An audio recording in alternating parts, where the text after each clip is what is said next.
Muy buenos días, hermanos. Abran sus Biblias, por favor, en Apocalipsis capítulo 11, versículo 18. Estamos llegando ya a la parte final de este capítulo 11, correspondiente a la séptima trompeta y a la serie final de esta parte judicial que tiene que ver con los juicios sucesivos de Dios para las naciones, especialmente para los impíos. Y terminando este interludio que hemos visto de dos partes que tiene que ver con el testigo y los testigos y con el ángel y el librito puesto en pie. El versículo 18 dice: y se airaron las naciones, y tu ira ha venido, y el tiempo de juzgar a los muertos y de dar el galardón a tus siervos los profetas, a los santos y a los que temen tu nombre, a los pequeños y a los grandes, y de destruir a los que destruyen la tierra. El versículo que nosotros vamos a meditar en esta mañana está, por supuesto, conectado con los textos anteriores que hemos venido desarrollando con relación a la séptima trompeta y a la entronación. La séptima trompeta tiene que ver con la obra perfecta de Jesucristo de entronarse y culminar los eventos finales de la exaltación y la glorificación de Jesucristo. Nosotros vimos en todo este interludio que básicamente los eventos que se narran allí con relación a Jesucristo tienen que ver con la humillación y la exaltación. Y en el texto anterior vimos que tiene que ver con la entronación o con uno de los ceremonias de entronación después de Jesucristo glorificado y ascendido al cielo, que en esa ceremonia participaron los 24 ancianos y que es todo un escenario judicial que nos muestra el reino perfecto y absoluto de Jesucristo. Recordamos en el domingo anterior que hay una canción que se emite en el cielo, de la cual es liderada por los 24 ancianos, donde dice: Señor, te damos gracias, Dios Todopoderoso, porque eres, porque eras y porque ha de venir, y porque has tomado tu gran poder y has reinado. Inmediatamente hay una reacción que nos va a registrar el versículo 18 aquí en la tierra. Dice: y se airaron las naciones. Y la razón por la cual se airan y por la cual reaccionan de esta manera es porque ha llegado el tiempo. Es interesante lo que nos va a decir el versículo número 18, porque tiene que ver con inmediatamente después de la entronación de Jesucristo y de tomar lugar y posesión en el reino y de advertirse que Él tiene poder y que está previa o que se anuncia su venida, su regreso poderoso, se da una advertencia de tiempo. Llama la atención esto porque el texto 16 y 17 nos habla de un escenario celestial donde Jesucristo es entronado. Sin embargo, luego nos va a decir: llegó el tiempo, ¿sí? Llegó el tiempo, llegó el momento. Y básicamente ese tiempo tiene que ver para nosotros, o para los que están en la tierra, o para la humanidad que está acá presente, no solamente los creyentes, sino los impíos, porque dice: llegó el tiempo. Nosotros sabemos que en el trono celestial pues no está sujeto a tiempo o espacio. Nosotros sabemos que el trono celestial está dirigido de manera soberana y perfecta por el plan de Dios. Sin embargo, el tiempo tiene que ver con el escenario terrenal.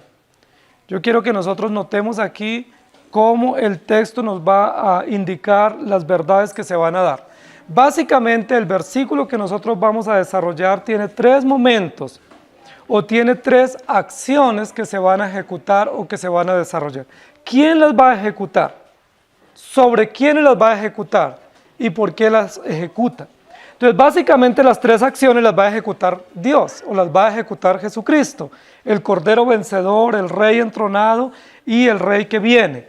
Va a desarrollar tres acciones, y sobre quiénes las va a ejecutar. Cada una de esas acciones van a ser ejecutadas en grupos de personas o de seres distintos o de realidades distintas aquí en la tierra. El texto que nosotros nos ocupa en esta mañana nos va a hablar de algo que es bien importante, que poco en el escenario cristiano o en el pueblo cristiano se ha hablado, y tiene que ver con la ira de Dios. La ira de Dios aquí en este texto no tiene que ver con un momento en el cual Dios se puso molesto o se indispuso o se enardeció por algunas situaciones, sino que la ira de Dios o la ira de Cristo está perfectamente expresada en este texto y en esta sesión del libro a través de la justicia. Es decir, no es que Dios se airó por un momento o se molestó o se incomodó, sino que la expresión de su ira tiene que ver con su perfecta justicia y con su perfecto dominio. Recuerden que nosotros hemos dicho que la segunda serie del libro de Apocalipsis, que son las 7 trompetas, es una serie judicial. Es decir, es una serie que emite de manera sucesiva juicios de Dios sobre los impíos. Y dijimos también que la séptima trompeta básicamente abre el escenario para un juicio pleno, o para un juicio absoluto, o para un juicio final, de manera ya consumada en la historia de la redención. Entonces, cuando dice allí que la ira de Dios ha venido, o el tiempo de la ira de Dios ha llegado, podía entenderse también como llegó el tiempo de la justicia plena, o llegó el tiempo de la consumación de la historia de la redención. No está diciendo que este texto es la consumación de la historia.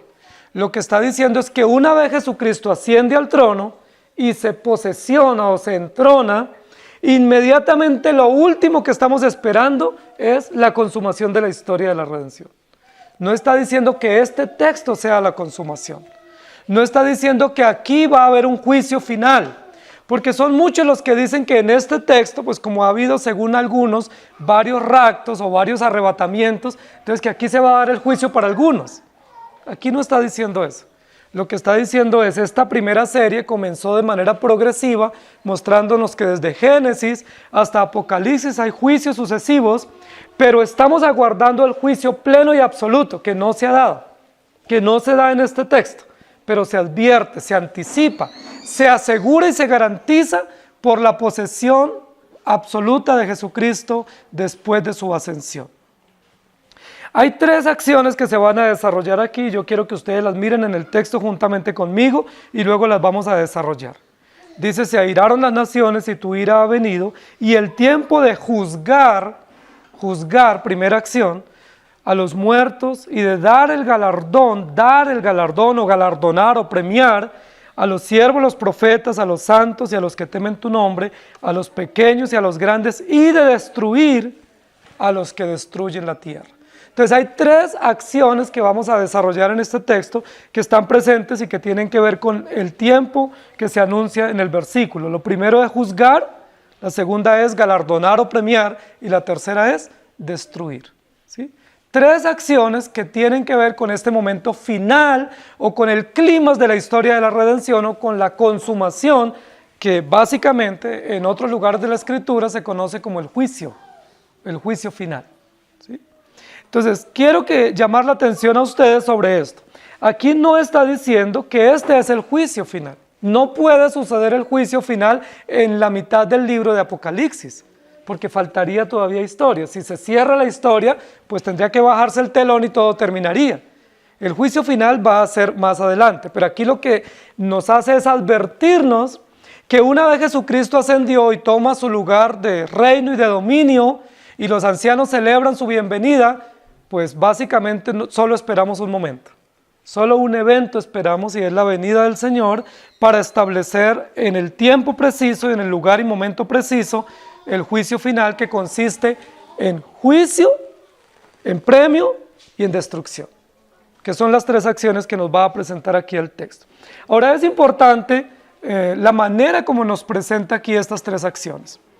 La manera como nos lo presenta es a través de 3 verbos, y los 3 verbos están en infinitivo, que es muy importante esto para que nosotros lo notemos en nuestra traducción, porque ese infinitivo lo que indica es que esas acciones verbales o esas formas verbales, mejor, son impersonales, no indican modo, no indican tiempo o no indican un momento especial y que toman un lugar sustantivo, es decir, se convierten como en un nominativo. Es decir, son acciones verbales que se constituyen en la sustancia de la acción o del propósito que Dios va a ejecutar sobre estas personas. Es decir, no son simplemente acciones en infinitivo, sino que son formas de acciones que implican complementos o que modifican o que establecen un nombre o un sustantivo o la sustancia misma de lo que se va a desarrollar. Es decir, ¿cuál es la sustancia de lo que se va a hacer? El juicio de Dios, ¿cierto? El juicio de Dios sobre personas o sobre realidades o sobre seres que han venido delinquiendo o que han venido afrentando la obra de la redención de manera deliberada, pero que van a recibir su merecido, pero aquí no está sujeto a un momento o a un tiempo específico, pasado, presente o futuro, sino a un estado o a una condición. Es decir, el juicio de Dios es un juicio que, si bien es cierto, llega en un momento preciso o en el tiempo preciso, se desarrolla sobre todos los hombres y todas las etapas de la historia de la redención, de tal manera que advierte una condición propia del carácter de Dios. El juicio de Dios no es un momento para nosotros, pero en el carácter de Dios es un estado, es una condición, es una perfección, porque Dios es justo eternamente y para siempre. Su justicia permanece para siempre, no está condicionada por un momento o por una circunstancia. Llegó el tiempo, es básicamente lo que nos va a decir este texto. Ahora, yo quisiera llamar la atención sobre lo siguiente. Nosotros sabemos del juicio de Dios. Dios es justo. Su justicia y su juicio son permanentes, son absolutos y perfectos. La pregunta es, ¿por qué el versículo no comienza hablando del juicio de Dios? Que sería legítimo y pudiera hacerlo. ¿Por qué el versículo comienza hablando, usando como una frase de transición o una frase de razón o de argumento con relación a la condición de las naciones? El texto comienza diciendo, y se airaron las naciones, casi como haciendo una denuncia de una acción punible o de un acto censurable que facilita o que advierte o que hace posible el juicio público o el juicio histórico de Dios sobre las naciones. Si esa frase no estuviera, básicamente nosotros diríamos, la ira de Dios ha venido, y es legítimo, es verdad. Eso es absoluto, es una verdad del Evangelio. No obstante, daría la impresión que el juicio de Dios viene sobre los hombres simplemente porque Dios lo determinó, pero que no hay acciones censurables, legítimas y evidentes que hacen o que facilitan o que advierten el juicio público de Dios. ¿Me hago entender? Es decir, Dios va a condenar la ira de las naciones. Esas son las acciones punibles, son las acciones censurables, son los actos visibles que ante el trono de Dios evidencian la necesidad o la urgencia de un juicio público e histórico. Dios no simplemente se aira porque ese es su carácter. Dios no simplemente se aira porque Él quiso hacerlo y lo decretó. Dios se aira porque, además de que ese es su carácter y esa es su esencia, las naciones le dan motivo. Es decir, hay razones evidentes en la historia de la humanidad que justifican y que facilitan y que evidencian un juicio público. Y aquí lo va a decir. Y se airaron las naciones. Ahora, lo que quisiéramos ver aquí en el texto es por qué dice que las naciones se airaron. ¿Cuál es la razón legítima? ¿Cuál es la razón de base por la cual las naciones o los gobiernos o los imperios se airan? ¿Y contra quién se airan?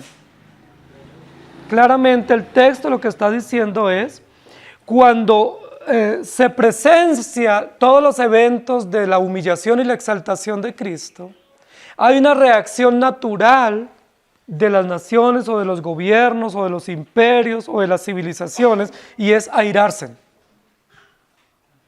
Y yo les pregunto, ¿hay razón para que las naciones se airen simplemente porque Jesucristo cumple los eventos de la redención? ¿Hay una razón que justifique la ira de las naciones? Es decir, que se enardezcan, que se ensoberbezcan y que se rebelen contra Dios. ¿Hay una razón? ¿Cuáles son los hechos anteriores que despiertan o que desarrollan la ira de las naciones? Pues diríamos un testigo que desciende del cielo, un libro del pacto, unos actos demenciales de los enemigos del pacto que matan a estos testigos, luego se burlan de ellos, luego ellos resucitan, ascienden, son recibidos en el cielo y las naciones se airan. Es decir, no tiene sentido que se airen. ¿Por qué se airaron si estaban celebrando textos anteriores? Versículos previos, ellos estaban celebrando y festejando la muerte, festejando que los habían logrado destruir, pero esa fiesta les duró 3 días y medio. Ahora se sorprenden porque resucitaron. Ahora les cae terror porque ellos ascienden. Y ahora cuando ese testigo fiel y verdadero es entronado, con toda la autoridad y el honor judicial en el cielo y como soberano rey, ya no solamente celebran, ni se aterrorizan, sino que ahora se airan. Noten la sucesiva degradación en la actitud emocional de las naciones. Primero, celebración, fiesta, carnaval, luego, asombro y terror, y ahora, ira. ¿Tiene sentido esas expresiones emocionales de las naciones? Pareciera que hay un declive en la expresión emocional que en lugar de facilitar el juicio para ellos, les hace acreedores de mayor condenación. Primero, matan a los testigos, es decir, homicidio. Segundo, se burlan y los desprecian. Lo pueden corroborar en el capítulo 11. Tercero, se llenan de temor y de angustia y de terror. Pero ahora lo que faltaba, se airan. Es decir, se enardecen, se llenan de soberbia, se llenan de una ira injustificada. Y sabemos claramente que esa ira es contra Dios y contra Jesús que está en el trono. Y se airaron las naciones. Ahora llama la atención que el texto claramente nos va a decir que no se airó un hombre o no se airaron algunos, sino que se airaron las naciones en conjunto. Todas las naciones, es decir, la sociedad, las civilizaciones se airaron. Recuerden que antes en el capítulo 11 hablaba de la gran ciudad o la gran Babilonia. Las grandes ciudades que se confabulan para ir en contra de la verdad, cuando ven que la verdad progresa y que no la pueden destruir, en lugar de ellos doblegarse ante la verdad, se airan. Yo les pregunto, en sentido común, ¿qué debían hacer las naciones si ven que están luchando contra la corriente y que no pueden detener al testigo y al testimonio? ¿Qué era lo único que se debía esperar de ellos?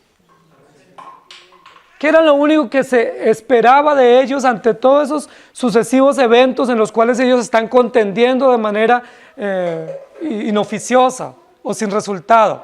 Que se arrepintieran. Ellos debían arrepentirse. Los gobiernos, las naciones, los gobernantes, los antagonistas del pueblo de Dios debían arrepentirse. Pero en lugar de arrepentirse, se burlan. Luego, se llenan de terror. Y en tercer lugar, se llenan de ira. ¿Habráse visto eso? Que en lugar de uno doblegarse ante Dios y decir, estamos obrando mal, estamos obrando en contra de la verdad, estamos contendiendo contra Dios y eso se nos será tomado en cuenta y en contra nuestra, en lugar de arrepentirse, ellos se llenen de ira y quieran vengarse.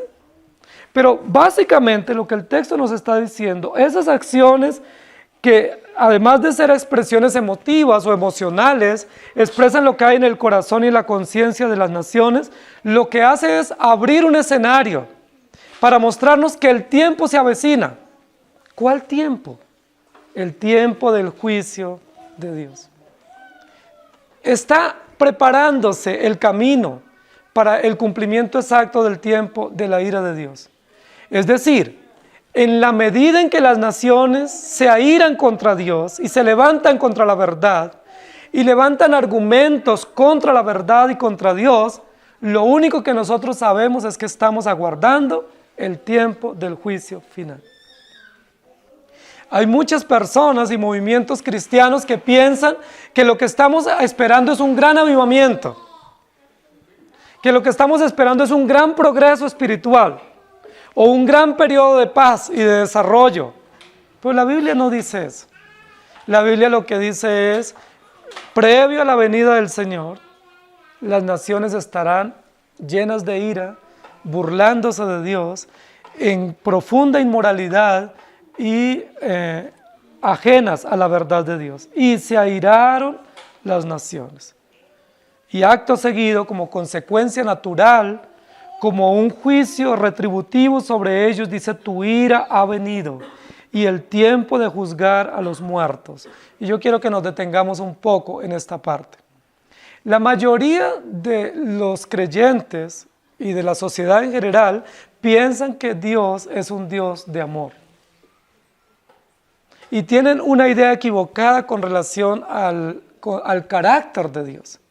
En la mayoría de los movimientos religiosos se dice Dios es puro amor. Él es tan bondadoso, tan compasivo, tan condescendiente, que Él pasará por alto todas nuestras acciones. Él conoce nuestras debilidades, Él conoce nuestras luchas y Él sencillamente nos va a pasar por alto todo. Y casi que la figura que dan es como la de un padre complaciente, como de un padre alcahueta, como un padre que pasa por alto todo y que no se conecta con las acciones y con las actitudes rebeldes y nocivas de sus hijos. Básicamente lo que se dice es, haga lo que usted haga, Dios le va a pasar por alto. ¿Por qué? Porque Él es bueno, porque Él es amoroso, porque Él es querido, porque Él es condescendiente. Yo les pregunto, ¿dice eso la Escritura? ¿Lo presenta así en este versículo? Este versículo está diciéndonos una y otra vez que Dios es justo y que Él subió al cielo no solamente para perdonar pecados de sus hijos y para pasar por alto, entre comillas, sino para juzgar todas las acciones de los hombres, sea de su pueblo o sea de los enemigos de su pueblo. Y que Dios es justo y que está sentado en el trono y como dice en el texto anterior, ha de venir. ¿Ha de venir a qué? A juzgar. Lo primero que nos dice el texto es que la ira de Dios ha venido. Algunos dicen es que Dios solamente se aira por episodios o por periodos, pero la ira de Él no es una ira constante. La Biblia dice que su ira es constante, porque es un aspecto de su carácter, es una condición propia de su esencia. Y tu ira ha venido y el tiempo de juzgar a los muertos. Hermanos queridos, ¿qué es lo que está diciendo el texto aquí? Lo primero que va a decir el texto es que Dios se sentó en el trono y solo espera el momento de que se rebose la copa plenamente entre todos los hombres que nacerán sobre la tierra para Él venir a juzgar. ¿A juzgar a quiénes? Lo primero que va a decir es va a juzgar a los enemigos del reino o a los impíos o a los incrédulos o a los que despreciaron la verdad porque el tiempo de juzgarlos ha venido. Y dice que va a juzgar a los muertos, es decir, a los que están sin Cristo y a los que han muerto a lo largo de la historia, desde Génesis hasta la venida del Señor. Todos los que hayan muerto y que no han recibido el juicio final tendrán que enfrentarse en un momento público, en un acto judicial del cual no escaparán para rendir cuentas de sus acciones. El tiempo de juzgar a los muertos ha llegado. No esperaríamos que las naciones estén airadas frente a ese momento. Esperaríamos que los gobiernos se dobleguen. ¿Sí? Esperaríamos que ellos se estremezcan ante esa realidad de la venida del Señor. Esperaríamos que los impíos y los que han actuado rebeldemente contra la verdad, al escuchar esa advertencia, ellos digan, voy a doblegarme, pero no se doblegan. Estarán airados, estarán soberbios, estarán firmes en su acción de controvertir la verdad y de rechazar la verdad. Y ustedes y yo sabemos, queridos hermanos, que un rebelde o un corazón rebelde no se doblega ante una advertencia. La Biblia dice que los rebeldes se mantienen erguidos en su rebeldía y solamente Dios los puede doblegar a través del juicio. Nosotros hemos conocido y a veces probablemente muchos de nosotros actuamos así, que ante advertencias aún de consecuencias, nosotros no nos doblegamos. Nosotros decimos, no, lo voy a hacer. ¿Sí? Y no me voy a doblegar. Y no me voy a dejar. Y eso es lo que muestra nuestra rebeldía, nuestra condición. Aquí está hablando de hombres incrédulos que han despreciado la verdad, que han visto y han experimentado con sus propios ojos el cumplimiento de la historia de la redención. Y yo les pregunto, querida iglesia, a lo largo de la historia de la humanidad, luego todas las sociedades no han presenciado los eventos de la redención. Luego los eventos de la redención no han sido públicos para ellos. La creación, la encarnación de Cristo, las profecías, el cumplimiento histórico de las profecías, la resurrección, la ascensión, todo eso no ha sido histórico y público. ¿Por qué no se doblegan? ¿Por qué se mantienen firmes en su ira, en su insubordinación? Bueno, la Biblia dice que ellos fueron creados para ese día y que ellos fueron entregados a sus propios delirios y a sus pasiones vergonzosas, de tal manera que no se dobleguen ante Dios. Por eso la Biblia dice, y tu ira ha venido, y el tiempo de juzgar a los muertos. Esta verdad del juicio de Dios sobre los incrédulos tiene varios propósitos. Hay un primer propósito, y es mostrar que Dios es justo. Dios es justo. Nadie que se levante contra Él, en el cielo o en la tierra, quedará inmune o quedará impune ante la justicia de nuestro Dios. Es decir, la justicia viene sobre ellos. Ese versículo nos muestra que Dios es justo. ¿Cuántos años han pasado de la historia? Llevamos un poco más de 6.000 años de historia de la humanidad. Y Dios no ha pasado por alto que todos los que han muerto sin Cristo tendrán que ser juzgados y comparecerán ante el tribunal. Todas esas acciones están allí guardadas. Todas esas obras tendrán que ser expuestas y todas estas vidas o estos hombres y sociedades enteras tendrán que ser juzgados. Eso es importante, el juicio de Dios. Dios es justo. ¿Qué más advierte?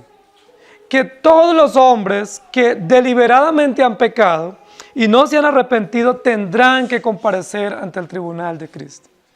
Es probable que ellos actúen con burla, es probable que ellos actúen con desidia, actúen con empeño en su acción pecaminosa, pero un día, no muy tarde, tendrán que enfrentarse a la justicia de Dios.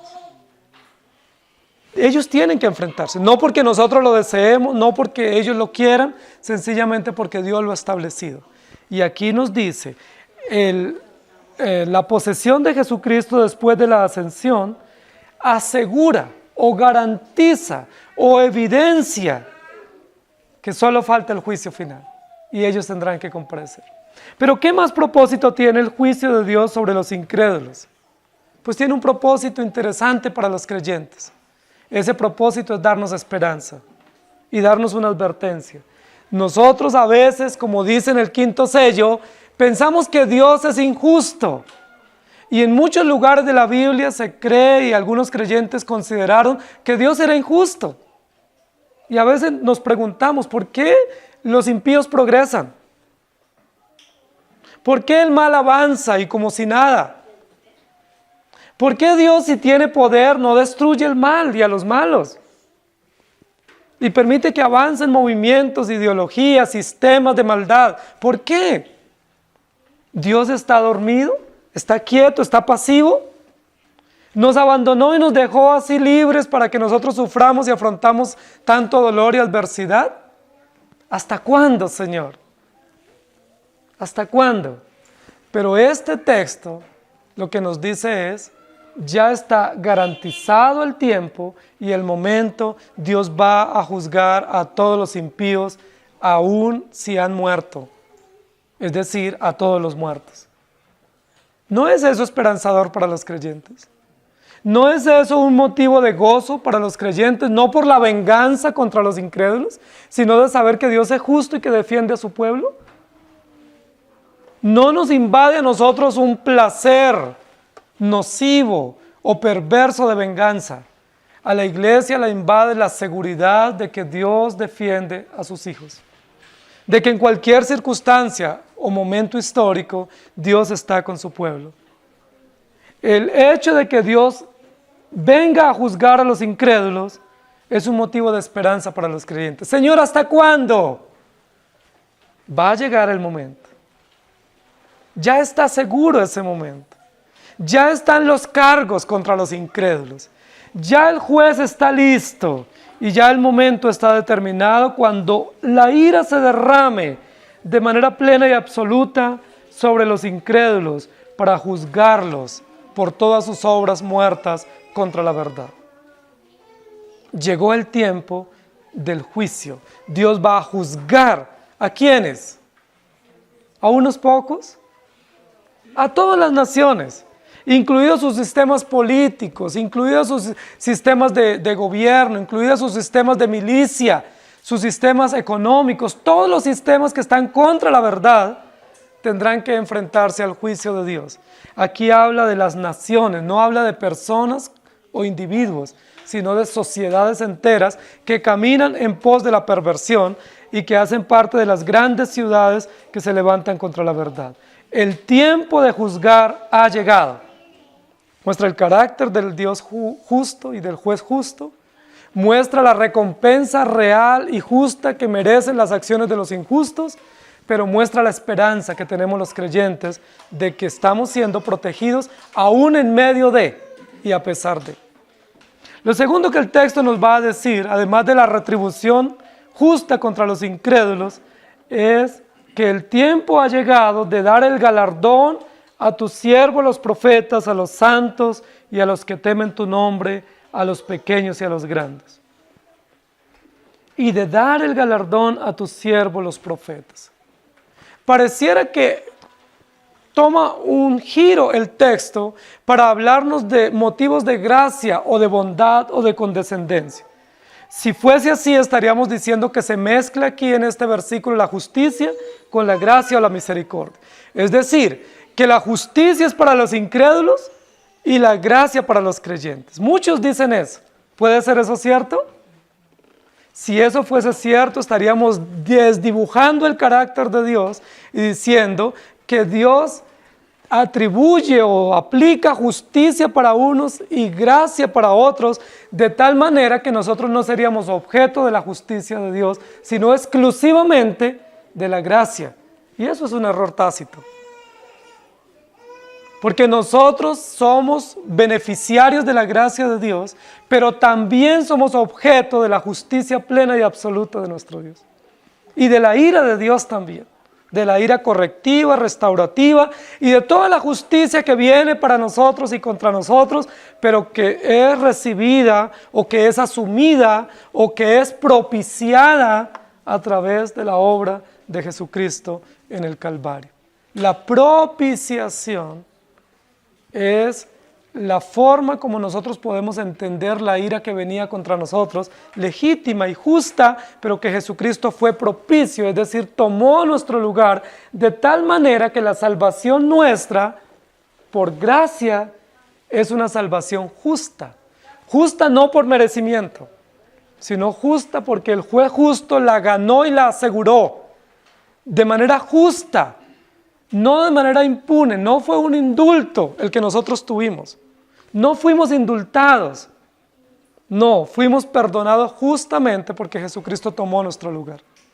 Eso es importante, porque en muchos contextos se dice que nosotros fuimos indultados, es decir, que teníamos cargos legítimos, obras legítimas de justicia y de juicio, pero que Dios las pasó por alto, de tal manera que esas obras o esas acciones no fueron pagadas o no fueron saldadas.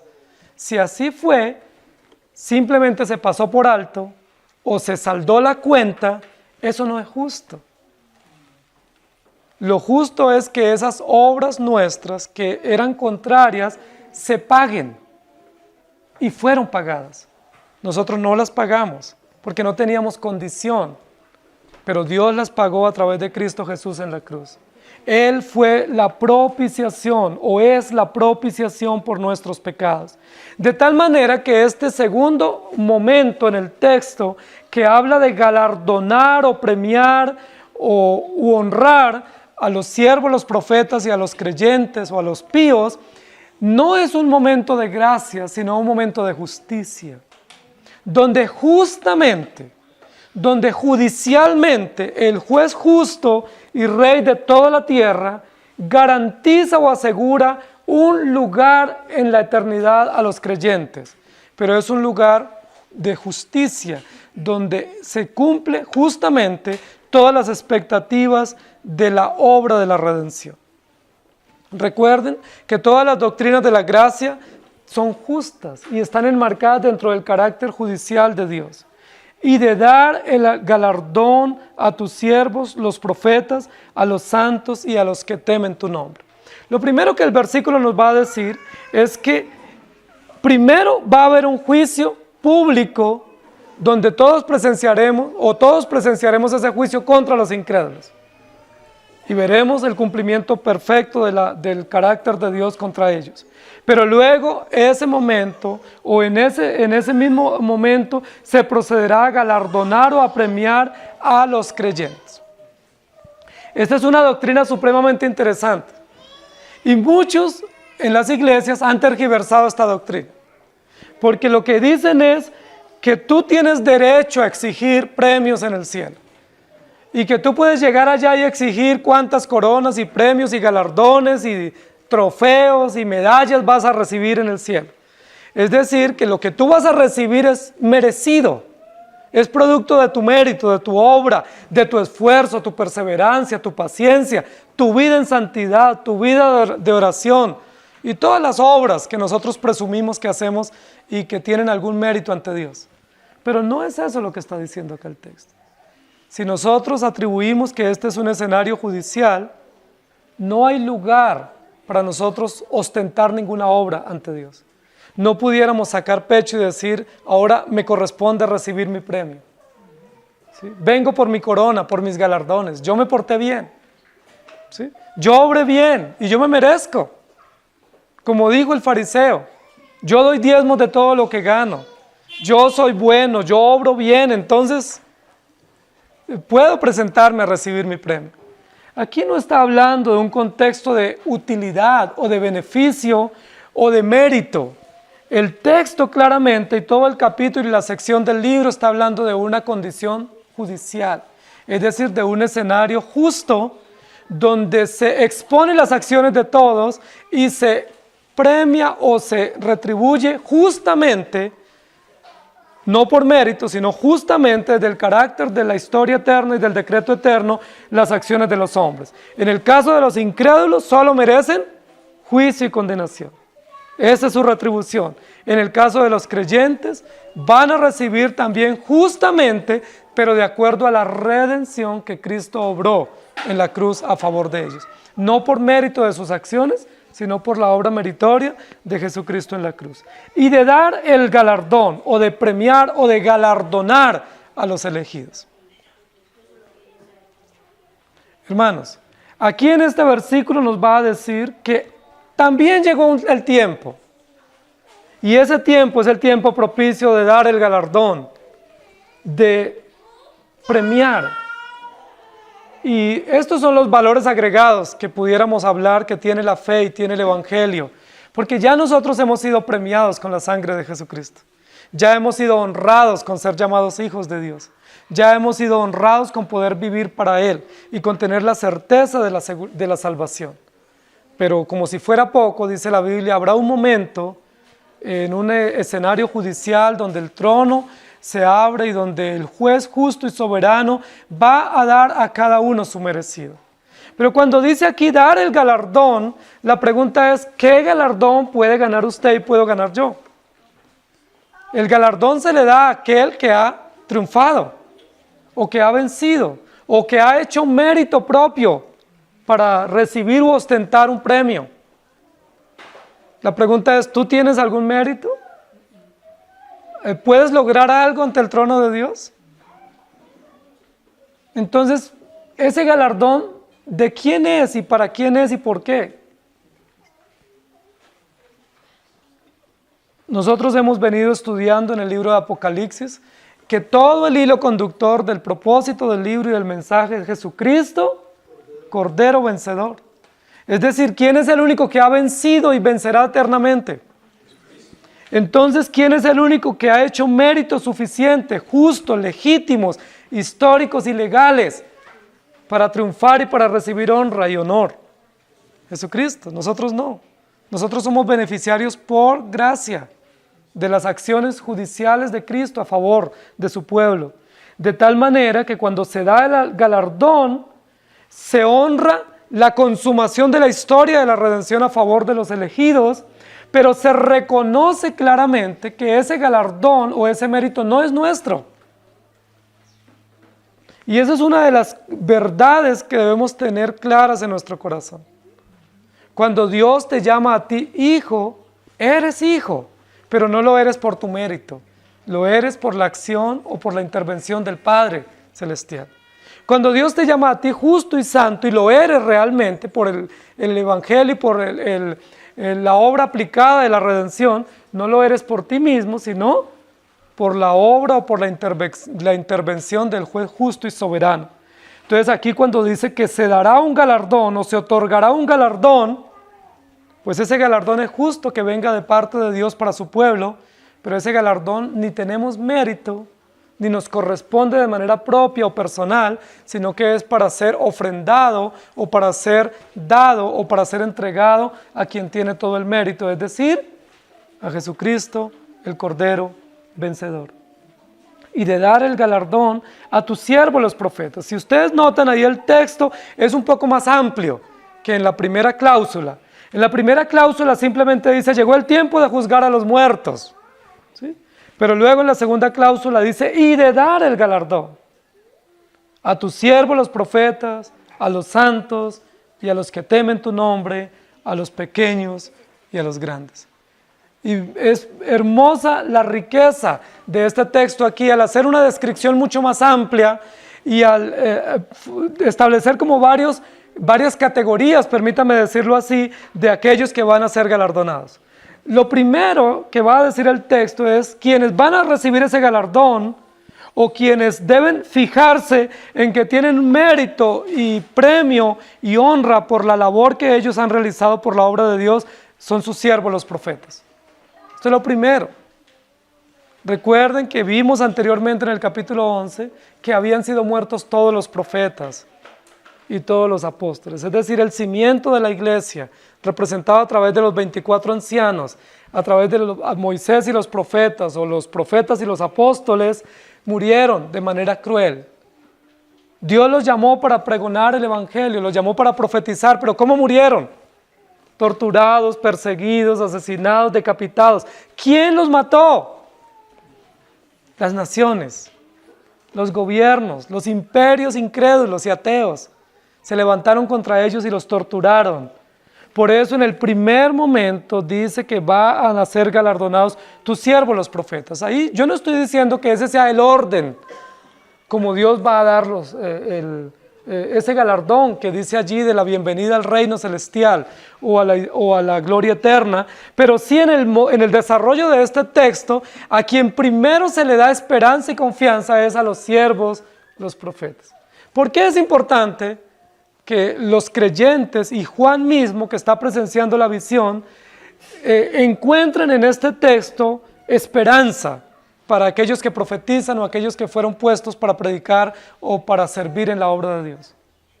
Porque fueron los primeros que dieron su vida, porque fueron los primeros que tuvieron que afrontar los rigores de la tortura o de la hostilidad como pregoneros o como heraldos del reino de la redención. A ellos que primero tuvieron que presenciar, es a los primeros que se les da la esperanza. Dios justamente les va a dar un galardón. Pero no es el galardón del sufrimiento, no es una apología al sufrimiento, no es un premio al sufrimiento. Es una honra porque Dios los llamó para ser siervos y Dios los sostuvo hasta el final. Y esto es un motivo de muchísimo gozo y esperanza para todos nosotros como creyentes, pero de manera especial para aquellos a quienes Dios ha llamado a predicar. Porque muchas veces a los que Dios llama, en algún momento del camino ellos piensan desertar. Elías lo pensó, Moisés también, Jeremías también, muchos de los siervos de Dios, los profetas, dijeron, no vale la pena predicar más, no tiene sentido. Parece que el mal progresa y triunfa. ¿Qué sentido tiene? Y aquí el texto nos dice, sí tiene sentido. Dios te llamó y te hizo su siervo para profetizar a las naciones. Ustedes fueron profetas a las naciones se airaron contra ustedes y contra Dios, pero Dios los va a galardonar.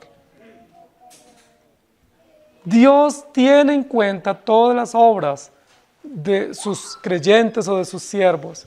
Hermanos, vale la pena servir a nuestro Dios. Ancianos, diáconos, vale la pena servir a Dios, porque en medio de todas las adversidades y las dificultades y aún de la opresión y de la persecución que pudiésemos sufrir, dice la Biblia que va a ser recompensados sus siervos, los profetas. Ahí están todos los profetas del Antiguo Testamento. Ahí están aún los que se desanimaron, aún los que cayeron en profundas aflicciones, aún los que cayeron en pecados serios y sufrieron las consecuencias. Recibirán de parte del juez justo y soberano un galardón, no por su perseverancia, sino porque Dios los tuvo a bien y los llamó para que le sirvieran. ¿No es esto maravilloso? Juan estaba en un estado emocional deplorable, desanimado, angustiado, envejecido, abandonado en una isla.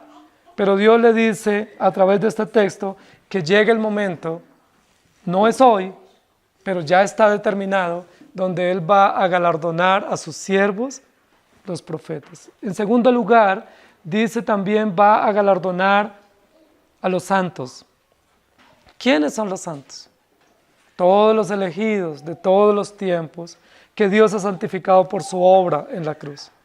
Todos aquellos que alcanzaron justicia, no por su mérito, sino por la intervención de Cristo, justamente cargada en la cruz, ellos también serán galardonados. A los santos, es decir, a los creyentes. Hermanos, miren qué interesante. Recuerden que en un texto anterior vimos que primero se mide a los que predican y luego a los que adoran.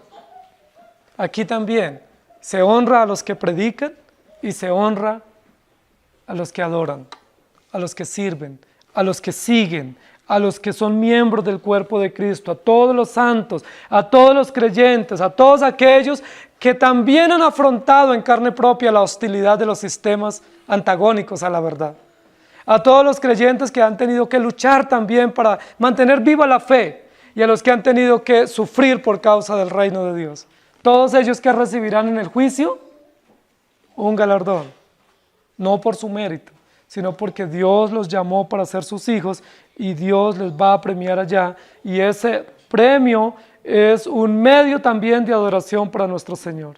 A los santos, a los creyentes y a los que temen tu nombre, es decir, a los que reverencian tu nombre, a los que respetan tu nombre, a los que no tienen temor de proclamar que son hijos de Dios, a los que no les da miedo y no se acobardan ante los sistemas de este mundo, sino que se levantan y advierten y denuncian que ellos son hijos de Dios sin ningún temor.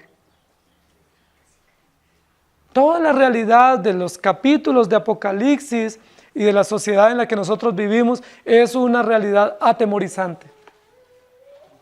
Es una realidad de mucho temor y terror. Pero aquellos que tienen la verdad de Dios no tienen temor.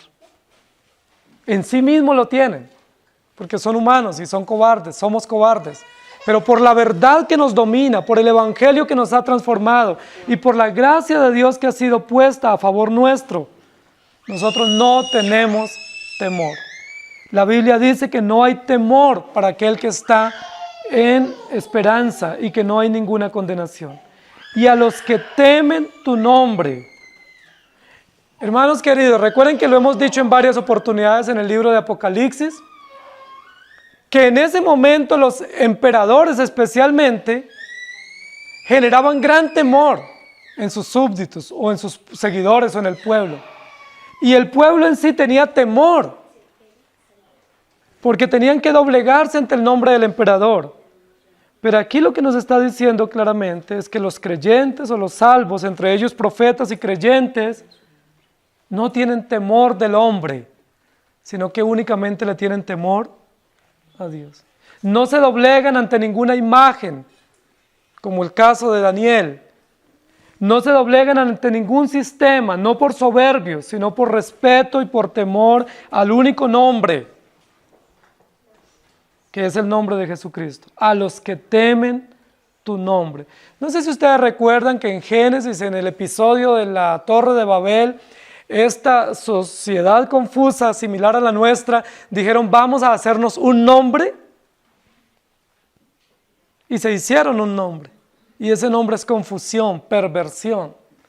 Pero aquí dice, hay un pueblo que se mantiene firme y que teme, que respeta el único y verdadero nombre, que es el nombre de Jesucristo. Ellos serán galardonados. Recibirán el galardón de poder haber sido guardados por Dios, de que la palabra de Dios y el Espíritu Santo haya perseverado en ellos hasta el final, de tal manera que hayan respetado y honrado hasta el último día de sus vidas el nombre del Señor Jesucristo. Dar el galardón a tus siervos los profetas, a los santos, a los que temen tu nombre, a los pequeños y a los grandes. Y esta expresión final en esta sección del versículo es muy interesante, porque ya no está hablando de categorías, pues, de profetas, de santos, de temerosos o valerosos. Ahora habla en otro tipo de categoría el texto para hablar de grandes y pequeños. Pero primero dice pequeños y luego grandes. Hay un orden interesante acá en el texto. Y yo quiero llamar la atención sobre esto, porque es posible que en el pueblo de Dios algunos se crean grandes y otros se crean pequeños. Y también es cierto que en el pueblo de Dios hay pequeños que posiblemente pasan desapercibidos para el desarrollo natural de una iglesia o para el desarrollo natural de la historia. Hay pequeños que son casi insignificantes o que son invisibles. Para nosotros son invisibles muchos. Es probable que yo sea uno de esos invisibles. Es probable que tú también seas de esos invisibles, tan insignificantes, tan pequeños, que no cuentan para nada. Que posiblemente no cuentan ni para la iglesia, pero tampoco cuentan para la sociedad. Es probable que usted piense que es tan pequeño que pasa inadvertido o desapercibido. Y para nosotros puede pasar así, pero no para Dios. Para Dios, sea pequeño o sea grande, recibirá el mismo galardón por el mismo juez, de la misma mano y en el mismo acto público judicial. Creo que aquí habla de esas categorías que a veces nosotros establecemos entre los que más saben y los que menos saben, entre los que más hacen y los que no hacen. Pero hermanos, en el pueblo de Dios todos somos útiles y todos obramos. Así seamos lo más insignificante, dice la Biblia, Dios puso en el cuerpo a cada uno o a cada miembro como Él quiso. Y el libro de Romanos y Corintios también dice, hay partes del cuerpo que nosotros honramos más y privilegiamos más y pensamos que son más importantes. Y hay partes de nuestro cuerpo que ni siquiera las conocemos o las reconocemos, pero son parte integral del cuerpo. Y por ser parte integral del cuerpo, justamente recibirán el mismo galardón. ¿No es eso maravilloso? Porque a nosotros nos han dicho que los que son grandes predicadores tienen un lugar especial como en platea, ¿sí? VIP, y que los que no son grandes predicadores simplemente son creyentes comunes, como que están en un lugar abandonado o en la periferia en el reino celestial. Pero no es eso lo que dice la Biblia. Aquí no está hablando de categorías en el cielo, sino de cómo todas las personas serán, o todos los creyentes recibirán el mismo galardón en ese mismo momento público cuando llegue el tiempo. Y a los pequeños y a los grandes. Esto es muy ofensivo para los grandes. Que los pequeños también reciban premio. No es justo, diría. No es justo que el pequeño o el insignificante o el que no cuenta o el que no se ve reciba el mismo premio que el grande. ¿Recuerdan la parábola de los obreros? Unos trabajaron 12 horas y otros 11 y otros 10 y hubo unos que trabajaron solo 1 hora. Y cuando fueron al momento del premio, ¿recuerdan cómo recibieron el premio? El mismo premio. No es justo eso. No es justo que nosotros tuvimos que afrontar el calor del día y tuvimos que trabajar tantos años. No es justo que tengamos el mismo premio que aquellos que simplemente trabajaron una hora. La justicia de Dios no es proporcional. En este sentido, no es una justicia retributiva. La justicia retributiva es para los incrédulos, de acuerdo a sus obras, pero la justicia para los creyentes no es retributiva, sino que es una justicia restaurativa, plena y absoluta, de acuerdo a la obra perfecta de Jesucristo. No es de acuerdo a lo que nosotros hayamos hecho. Por eso serán galardonados los pequeños igual que los grandes. Ahora, creo que también pudiéramos hacer aquí una alusión en esta parte del texto a la verdad que nosotros comprendemos y creemos con relación al tema del pacto y a nuestros hijos. Porque muchas veces nuestros hijos son nuestros pequeños o nuestros insignificantes, o pareciera que son como un apéndice en la familia o un apéndice en la iglesia. Nosotros hemos entendido por la doctrina del pacto y por todo el evangelio que nuestros hijos no son un apéndice, sino que son verdaderos miembros de la iglesia, verdaderos creyentes, puestos en la iglesia con la misma responsabilidad que tenemos los adultos de vivir para Dios, y que ellos no llegarán a ser, sino que son parte del pueblo visible con todas las bendiciones temporales y muy probablemente las bendiciones eternas. A los pequeños y a los grandes. Nosotros creemos, padres, que nuestros hijos son parte de la iglesia. Y por ser parte de la iglesia, también testificamos que son parte del pueblo de Dios. Que Dios no nos los dio como pequeños demonios. Tampoco son angelitos, ¿no? Nos los dio como miembros del pacto para que nosotros los instruyamos, para que nosotros les demos ejemplo y para que los discipulemos a pequeños y a grandes. ¿Cuánto quisiera que hubieran más pequeños en la iglesia? Porque ellos reciben el mismo premio que reciben los adultos.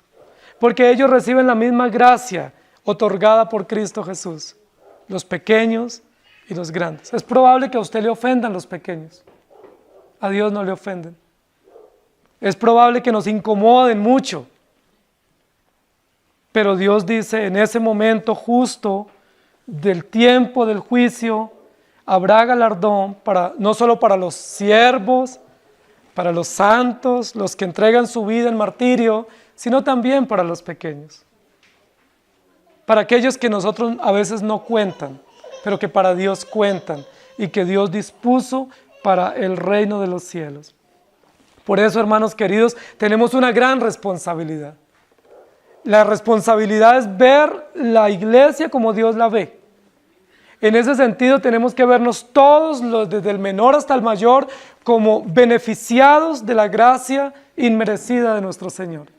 Pero también debemos trabajar abnegadamente para que Dios ensanche la iglesia. Y una forma de ensanchar la iglesia es que lleguen más pequeños a la congregación. Esa es una tarea. Y yo he estado hablando con aquellos hermanos que tienen esa responsabilidad directa de hacerlo. Y deben hacerlo. Y no hacerlo es un pecado. No hacerlo es un acto de profunda rebeldía, porque Dios nos llamó a engrandecer su obra, sabiendo que ese es el perfecto plan de Dios para ensanchar su obra y sabiendo que nuestros hijos tienen promesa eterna, no solo de salvación, sino eterna de gloria. ¿No es maravilloso? A los pequeños y a los grandes. Y luego el texto cierra, y de destruir a los que destruyen la tierra. Y de destruir a los que destruyen la tierra. Las tres acciones están en el mismo nivel en su desarrollo gramatical.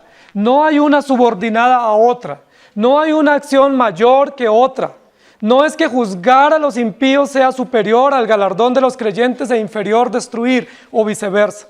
No hay una progresión de inclinación o declinación en el texto, sino que todas las tres acciones son iguales. Y hacen parte del propósito final de la consumación judicial de la historia de la redención. Juicio contra los incrédulos, galardón y honra y bienvenida a los creyentes por la gracia justa de Cristo y destrucción a los que destruyen la tierra. Aquí probablemente nosotros podemos desviarnos. La mayoría de personas piensan, cuando estudian este texto, que los que destruyen la tierra son los antiambientalistas o los que no están a favor de movimientos ecologistas, de protección de la sociedad, protección del medio ambiente, los que no controlan gases, los que no hacen todos esos controles, que ellos están destruyendo la tierra. Pero no está hablando aquí de ese tipo de destrucción por contaminación ambiental o por falta de cuidado de los recursos naturales. Aquí está hablando de la destrucción moral, es decir, de cómo se corrompe la sociedad, cómo se corrompe a través de gobiernos, a través de leyes y sistemas que moralmente destruyen y que moralmente corrompen una sociedad. ¿Quiénes son los que destruyen la tierra? Bueno, los impíos, ¿no? O los gobiernos, o el sistema judicial que establece leyes inmorales, diríamos nosotros, o los sistemas de gobierno adversos al sistema teocrático. Pero queridos hermanos, claramente el texto está hablando del juicio final, y en el juicio final no pudiéramos decir que hay una dosis inicial para los incrédulos, juzgarlos y luego destruirlos.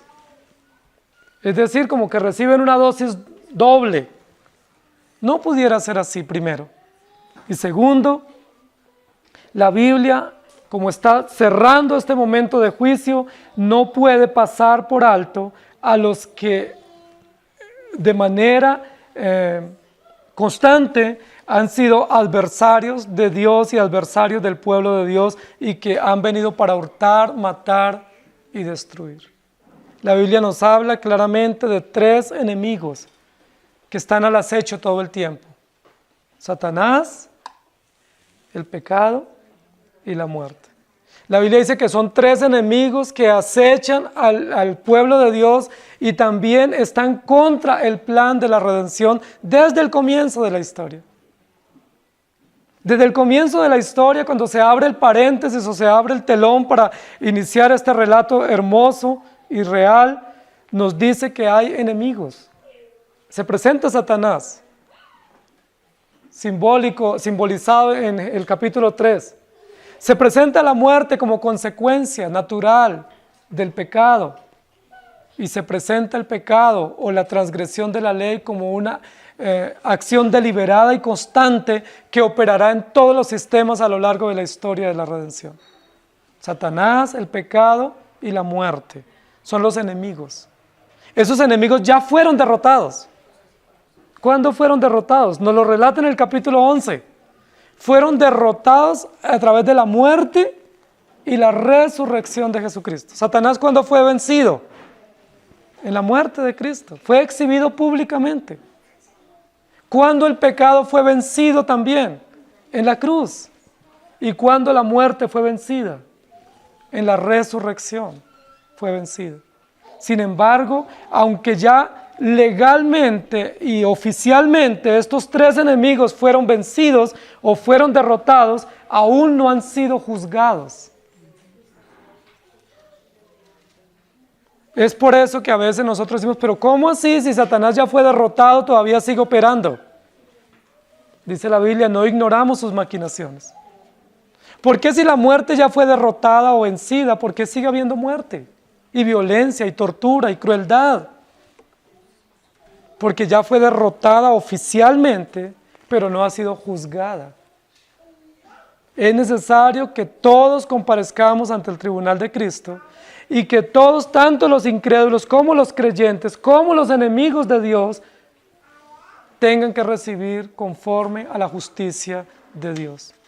En este momento, Satanás tendrá que recibir la justicia, y la justicia para él no es retributiva, no es conforme a sus obras. La justicia para Satanás, para el pecado y para la muerte es una justicia vengativa, es una justicia destructiva. Es una justicia plena y absoluta, de tal manera que se desarrolla legalmente toda la venganza de Dios contra Satanás, por todo lo que ha hecho, que Dios mismo le ha permitido, pero también contra la muerte. Nunca más, dice la Biblia, habrá muerte después de ese momento. Nunca más habrá muerte, porque ahora reina la muerte. Satanás vino para hurtar, matar y destruir. Todo el sistema que nosotros tenemos, tanto judicial como los sistemas políticos, los sistemas que nos gobiernan a nosotros, son sistemas de muerte. Son sistemas de miseria, de dolor, de vergüenza, de humillación. Pero llegará un día en que esos enemigos también tendrán que comparecer ante el tribunal, y ellos no recibirán una justicia retributiva, sino una justicia vengativa. Dios se vengará y la muerte la destruirá. Sorbida es la muerte en victoria. Nunca más habrá más muerte. Eso todavía no lo logramos comprender, esa maravilla, pero sucederá. Y nunca más habrá hombres que transgredan la ley de Dios. No se seguirán sumando acciones pecaminosas ni para los impíos ni para los creyentes. Los impíos estarán juzgados eternamente. No podrán acrecentar sus acciones punibles contra Dios. Ya cometieron todos sus actos y serán juzgados por siempre sobre esos actos.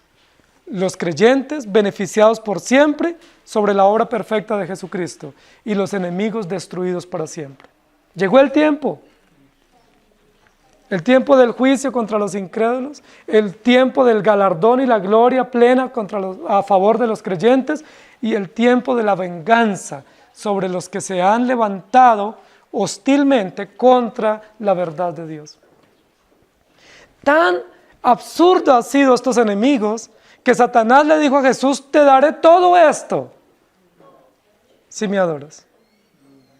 Tan absurdos estos enemigos que pretendieron tentar a Jesús para que pecara.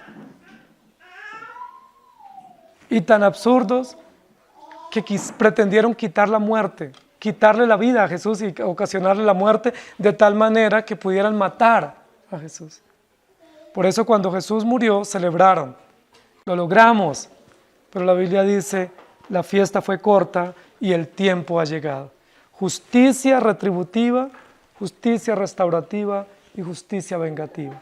Juicio, galardón y destrucción. Llegó el momento. Hermanos queridos, aunque en el texto llega el momento por la entronación de Cristo, históricamente no ha llegado ese momento. Y mientras llegue ese momento, tendremos que seguir viendo que los impíos se airan contra Dios y se levantan contra la verdad. Mientras ese momento histórico llega para la iglesia, como iglesia tendremos que seguir viviendo para Dios, testificando, proclamando, y aún muchos dando su vida en martirio, pero también recibiendo pequeños en la iglesia y consagrándolos a Dios para que vivan para Él. Y mientras llegue ese tiempo, tendremos que seguir viendo que Satanás sigue acechando, el pecado sigue rampante y la muerte sigue cosechando vidas. Pero el tiempo ya está asegurado en el decreto de Dios. Y en el cumplimiento oficial de la historia, ya el tiempo también está garantizado. Falta que el tiempo histórico llegue y se sincronice de tal manera que nosotros presenciemos cielos nuevos y tierra nueva. Que el Señor nos ayude. Amado Señor, gracias por darnos la oportunidad de escuchar tu palabra, de recordar tu justo juicio, de recordar que tu justicia es plena y no tarda, y que tú eres justo. Líbranos de ese concepto tan sesgado, tan desviado, de pensar que tú eres solo amor, y que tú eres tan bueno y tan querido que pasas por alto todo. Líbranos de pensar eso y ayúdanos a entender la verdad, que tú eres justo, y que en tu justicia plena y absoluta nos muestras tu gran amor y tu misericordia. Que todas tus acciones de justicia están bañadas de amor y bondad para tu pueblo, de tal manera que nosotros disfrutamos de tu justicia en amor, disfrutamos de tu justicia en bondad y en misericordia, no como una justicia contra nosotros, sino favorable a través de la obra perfecta de Jesucristo. Gracias te damos. Gracias por los siervos, los profetas, los que dan su vida por el Evangelio, pero gracias también por aquellos pequeños, por nuestros hijos. Gracias también por aquellos pequeños que pasan desapercibidos, pero que para ti no pasan así. Gracias, Señor, porque si aquí nunca nadie nos honra con un honor o con un premio o con un galardón, pues no es necesario, porque tenemos un galardón asegurado, que no es meritorio nuestro, sino obra de tu sacrificio en la cruz. Si aquí nadie nos diese un reconocimiento, si aquí nadie nos diese un honor o un premio o un título, pues eso no tiene ningún sentido, porque nosotros aguardamos una patria mejor. Nosotros caminamos, como dice tu palabra, puesto los ojos en Jesús, como viendo al invisible, aguardando el tiempo preciso y el momento oportuno y justo, donde los libros serán abiertos y tú, por infinita justicia y por gracia inmerecida, nos darás un galardón. Bienvenido a la gloria celestial. Ayúdanos a guardar ese momento con esperanza. Ayúdanos a estar expectantes. Y mientras estamos expectantes, que tú nos encuentres haciendo el bien y obrando para ti. En el nombre del Señor Jesús. Amén. El Señor les bendiga.